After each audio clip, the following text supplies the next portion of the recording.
You missed some important news from the LGBTQ plus community this week. To ensure you are current, we are recapping that important news. Here's what you may have missed.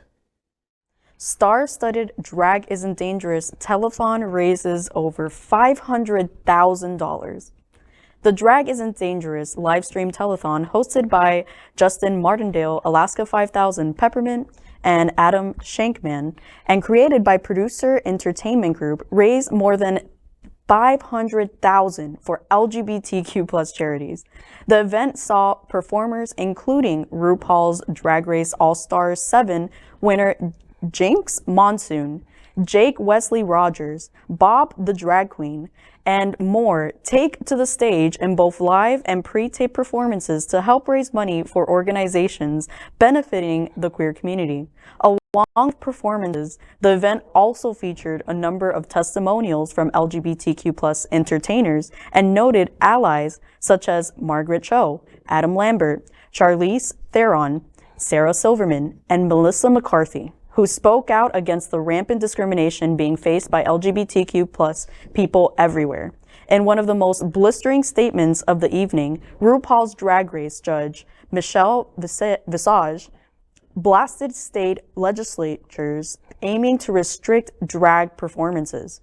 All proceeds from the event are being split among a pool of charities, including GLAAD, GLSEN, Headcount, Black Queer Town Hall, the ACLU Drag Defense Fund, Trans Justice Funding Project, and the Victory Fund to support and defend drag performers against anti-drag legislation in states such as Tennessee and Florida.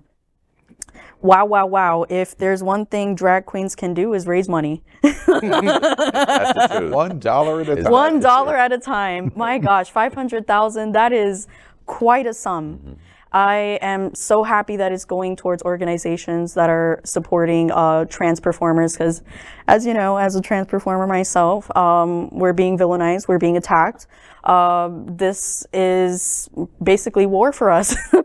And not basically. It is a war. And the money is going to help so much with supporting the drag performers who are being attacked with these legislation. Yeah, and overall, the initiative really points out the good that can come from the community as well. A community that's being portrayed as being, evil. It actually the power that is behind that community, and the good that they can do. There is, and one of the things that I get offended by is when anyone in the media or in the law and politics says every drag queen does this, every gay person does, and that's an untrue statement. I'm a firm believer, if you change the way you look at a thing, the thing you're looking at will change. Well, what are you looking at? Yes, there are these type of people in every community, in every race, in every culture, in every sexual orientation. But the fact of the matter is, there's also wonderful stuff in the drag shows. There's wonderful stuff in the gay community. There's wonderful stuff in the black community. And let's look at that stuff. Change the way you look at a thing, the thing you're looking at will change. Well, and that's how these rhetoric get put forward, because by demonizing just one person, right, you can say that, one drag queen is bad and therefore all drag queens are bad. Exactly. One gay person is bad and therefore all gay persons are bad. Exactly. But we don't turn around and say one straight person commit murder and therefore all straight persons are murderers. Right. So, it's, but it's to trigger the fear of the unknown with people who don't live in city centers, with people who don't live anywhere near an LGBTQ community. They paint this picture of a horror show of, debaucherous, Sodom and Gomorrah type of situation. I mean, trust me, Whitman, it's not that. Yeah. I wish. And to that point, I think interesting, because once you establish this is what they're doing, the required question is, why are they doing it? And in this instance with drag queens, in 1994, RuPaul went to VH1 and did that first talk show as a drag queen. And through the time of doing that talk show, you never read in the 1990s that RuPaul and the VH1 show that she was doing was grooming children. Right. No, whether you liked drag or whether you hated drag, RuPaul, there was not opposition to RuPaul because she was grooming children. Right. In the 2000s, as drag became more and more popular, leading up to Logo's launch of RuPaul's Drag Race, RuPaul's Drag Race operated, and there was not a wide segment of America saying, this must stop because they're grooming children, and it's dangerous for our children, and they shouldn't be on television, and MTV and Viacom shouldn't be involved in this, and let's have a boycott because they're grooming children. That did not happen. You might not have liked drag, or you might not have liked the LGBTQ community, but they did not make the connection to say you're grooming and destroying our children. Let me say, there is no connection. There really is no connection. I think what's happened in our society is the gay and lesbian youth and transgender youth are more comfortable to be more open and come out and share their orientation early. And I think society is getting scared of it. It's always been like that. It's just that back in the day, you know, a gay man might not come out till he's 60, It was married with 2 kids. Now he can come out. So he lived his life living how he didn't want to. But today, because they're coming out so much earlier, I think there's a society fear of that. Well, what's causing that?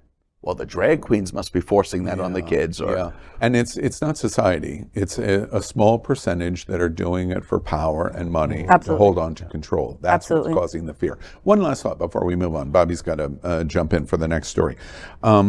I worked with RuPaul's Drag Race for a lot of years. 7 years I worked with RuPaul's Drag Race. I congratulate specifically at Producers Entertainment. I worked with him for years, David Charpentier, who runs a producer entertainment group, which was behind this event. And I specifically call out Jinkx Monsoon, the winner of All Stars. RuPaul's Drag Race had the most successful season in 2022 in history, 22-23, which was All Stars season 7, and Jinkx wins it. Jinkx is evolutionary in terms of someone that goes on and represents the drag community spectacularly in entertainment in so many different ways. I congratulate Jinkx because at the end of the day, Tennessee and Florida and Texas are not going to be able to sell to America that Jinkx Monsoon is dangerous for children and that Jinkx Monsoon is grooming children. They are not going to be able to sell this to America. And this was the starting point, which is why I congratulate World of Wonder and David Charpentier at Producers Entertainment, because they've drawn a line in the sand. Yes, congratulations on the $500,000, but far more important, they've drawn a line in the sand that says, we now are going to fight. And this is the start where entertainers, the LGBT community, but allies, we have tons and tons of allies that are going to say, we're not going to accept this, and Tennessee and Florida and Texas are not going to be able to sell this to America, and now we're going to fight. And that's why this story, I think, is so important. Keep watching the only television news in the world from our LGBTQ plus community, and stay informed on everything that is important for and about our diverse LGBTQ plus community.